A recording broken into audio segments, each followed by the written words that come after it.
What's wrong? Fuck you, buddy. What's wrong? I'll show you what's wrong. Mouthful of fist. That's what. It's funny how like a lot of the Metal Gear games end with similar situations, except Metal Gear 3.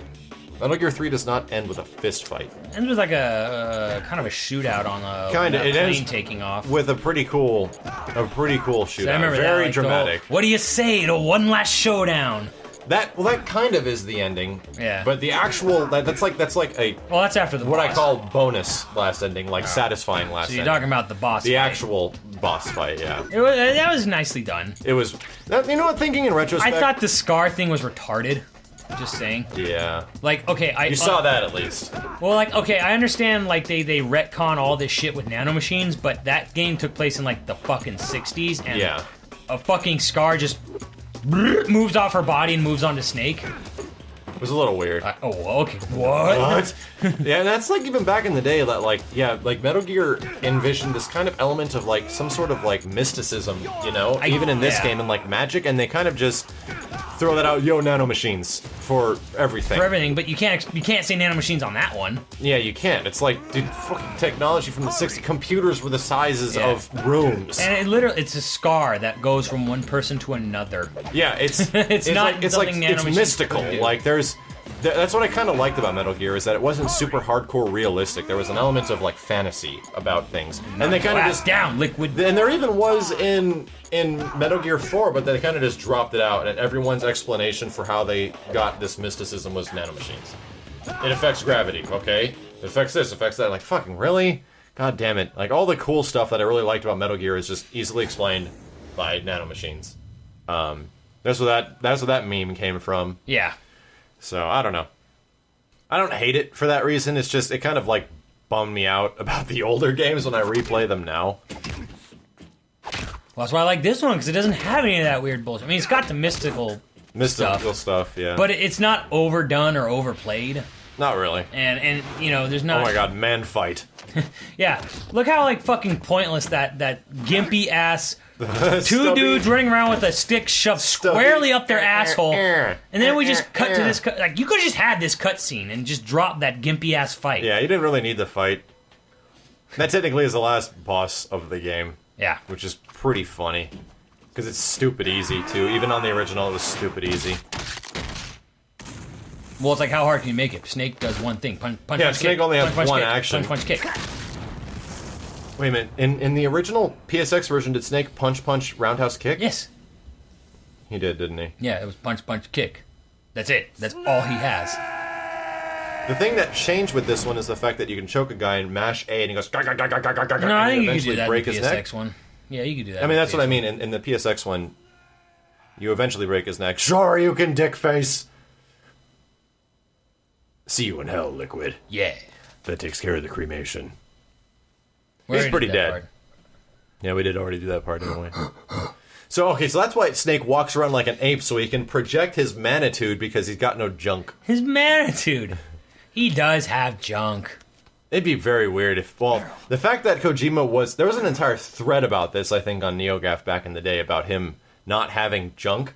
And it was a bunch of evidence, like, leading towards the fact that he's got no dick, or no balls, or nothing there. He's literally a Ken doll. Is that you? He probably pisses out of the back of his mouth or some shit like that. He just squirts it out his butthole. And you actually had a great contradicting point, because he yerks it off in Metal Gear 2 when he finds a porn magazine. If you go in the lockers and you stare at the back of the picture, and you close the locker and you zoom in on it and you call Otacon, he's like, it's like he's jerking off. What's he doing? Just like rubbing his skin? I think it actually, there's even a scene where Snake is like in his little 3D picture, and Otacon's like, "What are you doing, Snake?" I'd have to go back and look that up. That might have been he jerks off him too. He does.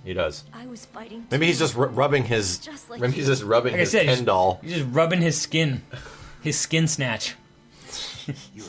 His snake skin. So what you're telling me is that.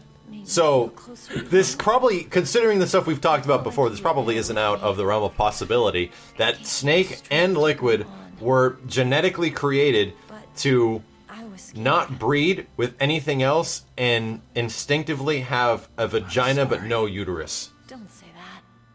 Whatever. Like, that is probably not actually When you impossible. genetically clone something, they have fucking reproductive organs. Yeah, I know. That's the whole point of cloning, is that it's cloning. But in the world of nanomachines and shit like that... Well, they could have given him a vasectomy or, like, they could have neutered them when they were babies. It's possible. That's possible. Again, that would only serve to make You know what? Meryl That more of a actually bitch. is a pretty good example that, like, if she pulls down his pants to inspect them and his And fucking he's balls are cut He's off. just got, like, this, like, sack hanging there. It's like old hairy, like, white fuzzy sack. It's just dripping there like a big Arby's roast beef sandwich, just squirting out. I hate you so much right now. Like, I can't put words into this microphone Looks about like how much I don't like soggy you. Ruffles chip. Fucking God. I'm touching this With woman. hair on it. She is touching me. She just touched your inner thigh, dude. You didn't touch my thigh. She touched my snake because I have one. And what's the most funny is that his name is vindictive of an erect penis. Yeah. So there's all these things leading that he's trying to make up for something. He's not making up for Angie. Okay, well, here was my question. What the fuck happened in Kojima's life that brought him to this point? Where he, like, has Snake break up with Meryl Yeah, and like, nothing actually what happens. fucking marriage went horribly fucking wrong from the end of this game at the starting of 2 that caused him to go down this weird path where it's like, Snake has no balls, and women don't like him, and Meryl leaves you because I'm alone!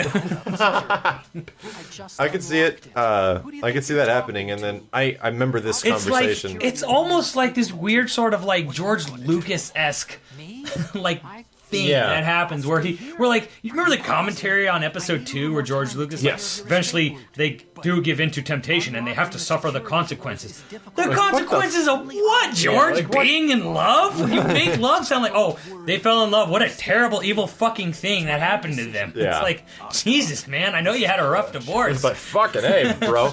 And I was saying how that does make sense because in game development that has happened before where during the development of Final Fantasy VII, Hinorobu Sakaguchi, the game's director, or at least overseer. he was practically director, but big involvement. His mother died while making that game, and that's where Eris's death actually came into the story because he was going through a ton of hardship, and he wanted the main character to go through something similar, leading to pretty much the most memorable thing like in video games or up It's there. weird because I didn't know about that. I knew about a lot of other fucked up shit in that happened during development of that game. Yeah, but I didn't know about that one. I think I learned that from like Did You Know Gaming or something like that. I don't know. It's like a long old thing. Should I bring up again the rest of that shit from 7? No, dude, I don't know if you should. I remember that. Okay, I remember this conversation now. We got about, I don't know, dude. Where are we at in this story? No, don't bring that up because it's so off topic. Like, Okay, let's just say that I don't want to hear about pedophiles in Final Fantasy There was VII. a lot more racier, dicier shit in the Honeybee Inn that never got into the game. I believe you. I totally believe you. The Honeybee Inn was an awkward scene. Yeah. Now everyone's going to want to know. But you don't get to know. So, unless you do a Let's Play of Final Fantasy 7. It's a long-ass Let's Play, dude.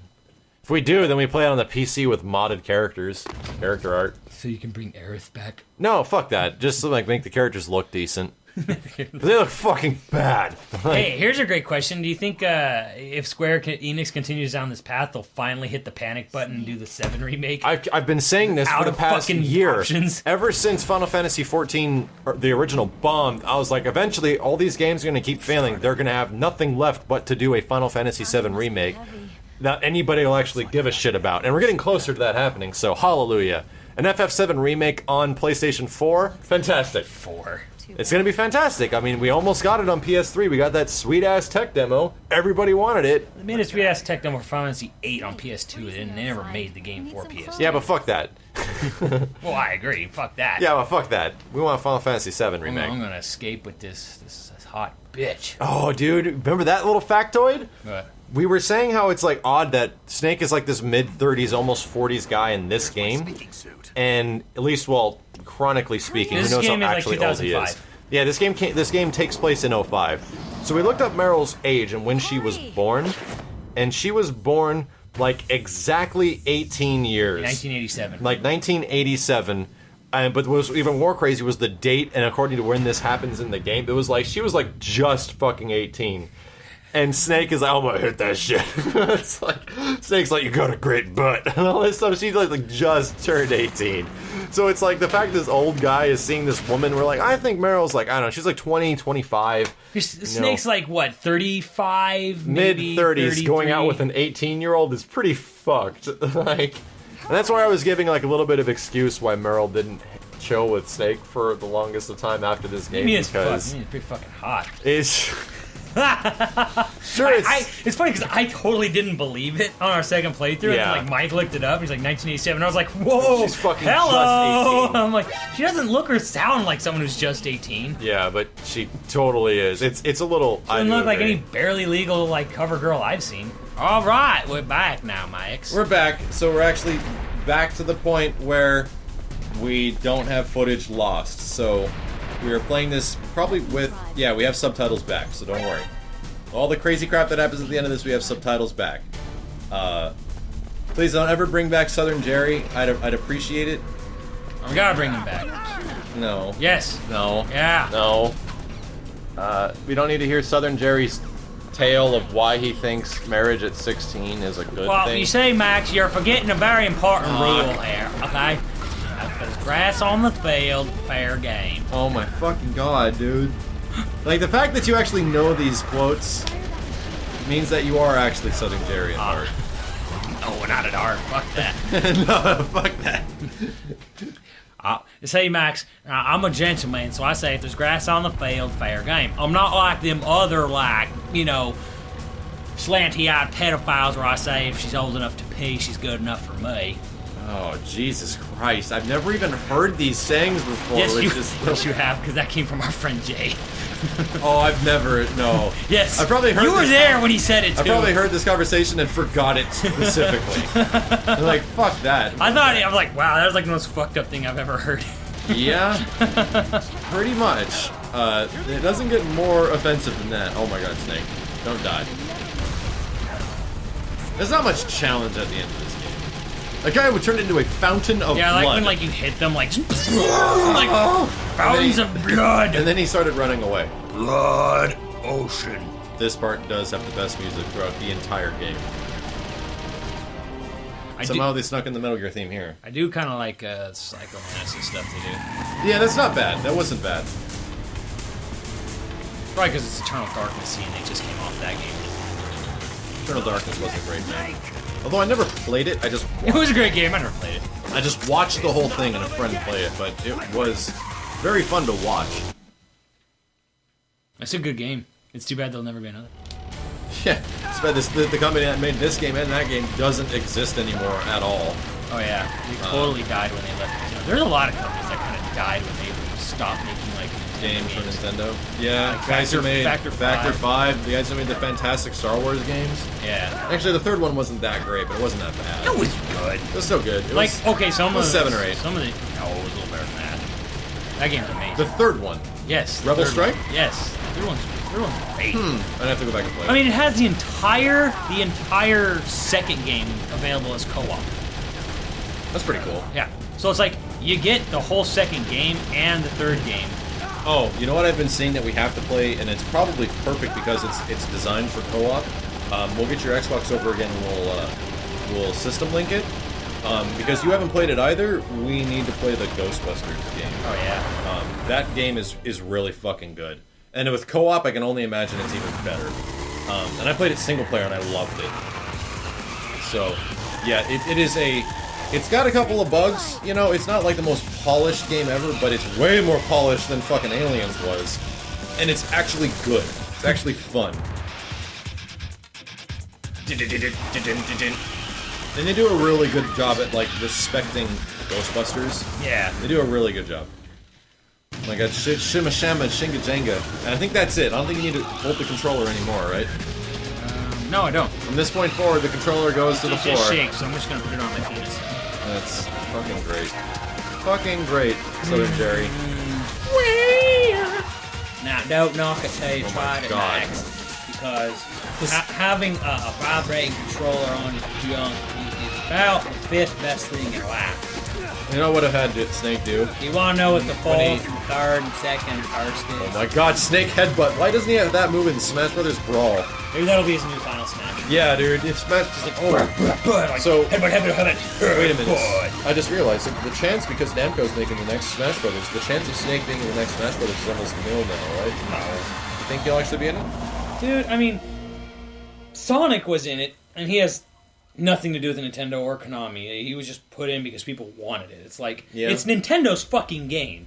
Yeah. You know, they're working for contract, Namco's working under contract, yeah. Heihachi was in All-Star Battle fucking Royale, and so was Dante, so was Raiden, so was Big Daddy. It's like, What's funny is that I don't think it really matters. the greatest character that could be in that game, and he's almost practically fucking designed for it, is of course Mega Man. And I know he won't be in it. Yeah. Well, here's the thing.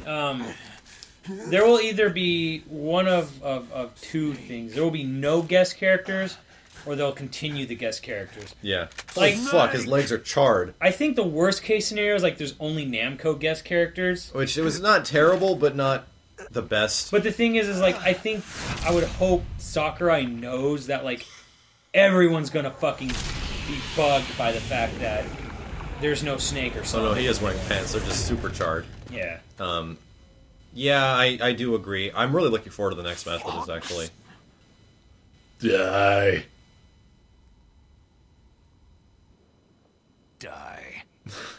That was added. That was actually not in the original. He just keels over dead. Duh.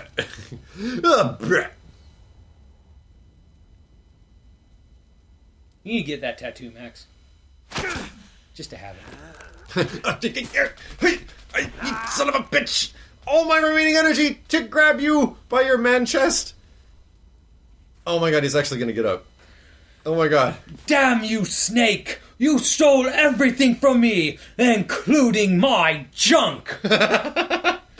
You got all the good shit! Ugh. Yeah, I remember that. Like, Liquid Snake explaining the fandom pain. Remember that? Yeah, oh my god. I forget what she said, but that's why our second commentary for this was gold, dude. It was really fucking funny.